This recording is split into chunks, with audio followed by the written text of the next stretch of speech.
Hello, si u kam? Nuk jam në burg, jo. Jam në dhomën time, sa po shqeva të voglën time me gji.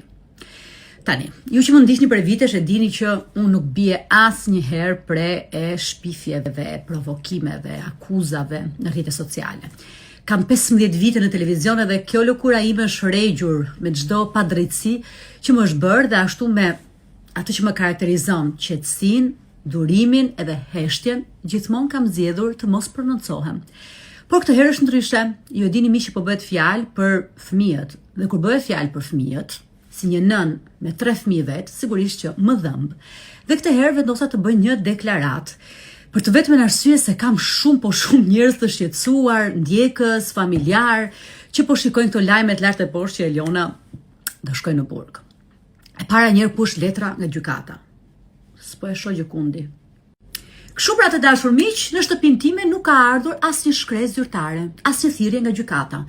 Mos ndoshta tani e ka me dy mendje ta nisi apo mos ta nisi, po çfarë do nisi xhanë, më nuk e di çfarë provash do japi në gjykatë.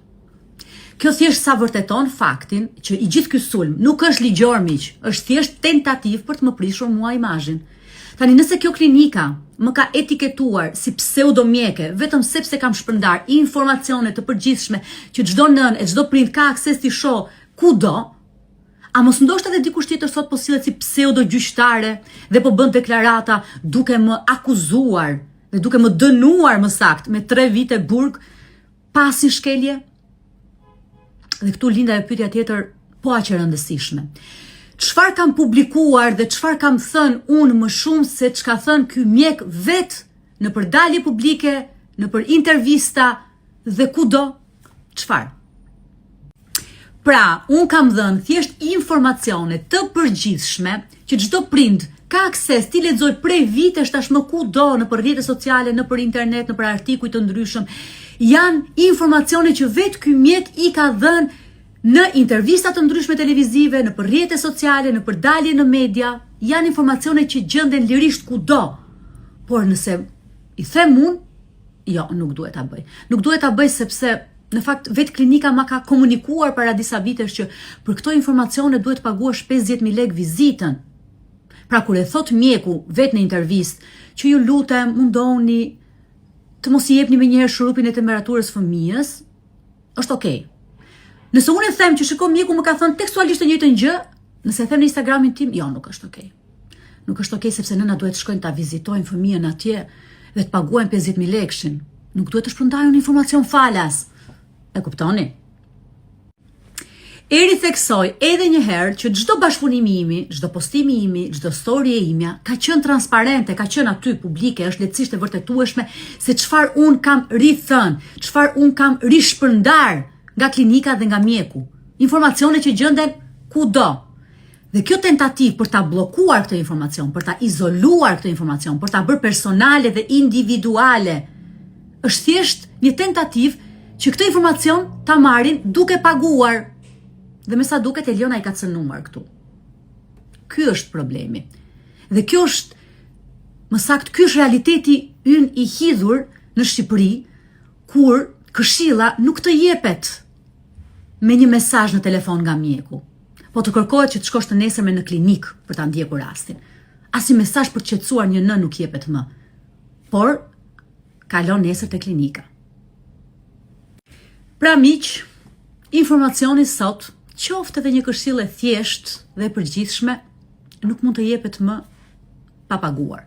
Po mirë, më ngeli shëndeti fëmijëve të mi dhe i gjithë fëmijëve të Shqipërisë vetëm në dorën e kësaj klinike, e këtij mjeku. Po sot kemi forume amerikane, italiane, europiane, ku ka aty me mira nëna që ndajnë eksperiencat e tyre dhe këshillat që kanë marrë nga mjekët e tyre nga gjithë bota. Në këto forume biles ka mjek profesionist, human, se kjo gjëja ka vdekur këtu te ne, nuk janë më njerëz, të cilët ndajnë informacione po ashtu të përgjithshme për të lehtësuar sikletin, merakun, frikën e nënës. Unë jam pjesë e këtyre forumeve, unë nuk kam mbetur të marr informacion vetëm nga kjo klinike dhe nga ky mjek. Ju e dini shumë mirë sa lexoj, sa artikuj kam lexuar dhe vazhdoj të lexoj nga gjithë bota. Ku ke akses falas, e theksoj, falas për të marrë të gjitha këto informacione. Ajo që realisht më shqetëson nuk janë këta individ, që me thënë të drejtën as emrin njerëz nuk e meritojnë të quhen, Por është ky fenomen i shëmtuar, pra që çdo gjë është kthyer në biznes, që kur ju cënohet kjo vjellin vrer edhe duan që çdo gjë ta shesin. Nuk jepet më sot asnjë këshill, asnjë sugjerim. E siç thash, nëse kjo klinik do kishte qenë mjaftueshëm profesioniste, edhe një institucion mjekësor siç e quan veten, minimumi do kishte bërë një deklaratë publike, do kishte hedhur një akuzë dhe do ta kishte ndjekur ligjërisht. Nuk ka nevojë për kaq shumë zhurmë, thjesht për të tërhequr vëmendje dhe thjesht për të tërhequr punë që me sa duket i mungon kohët e fundit. Po dhuroni o njerëz, dhuroni dashuri, dhuroni këshilla, sugjerime, mendime, secili do t'i dëgjojë, do bëj sipas kokës së vet, por i jepini, qetësoni një nën, një prind, këdo. Si përfundim dua të sqaroj edhe atë akuzën për mesazhe kërcënuese. Come on, seriozisht e keni. Ju e besoni që unë, si një figurë publike prej 15 vitesh, do jem aq sa t'i dërgoj dikujt mesazhe të shkruara kërcënuese? Nuk e kuptoj më se çfarë kërkon kjo zonja nga unë. Mos ndoshta doj pamjen time, fëmijët e mi, apo burrin tim, apo familjen, suksesin, apo do t'i bëhen bashkëpronare të biznesi dhe t'i jap në i lekë, se nuk po e kuptoj. Realisht kjo gjë është kthyer në personale, e frikshme nga një njerëz që as nuk e kam përshëndetur kur shkoja në klinik. Mendoj që ka nevojë për një vlerësim psikologjik dhe e them seriozisht këtë.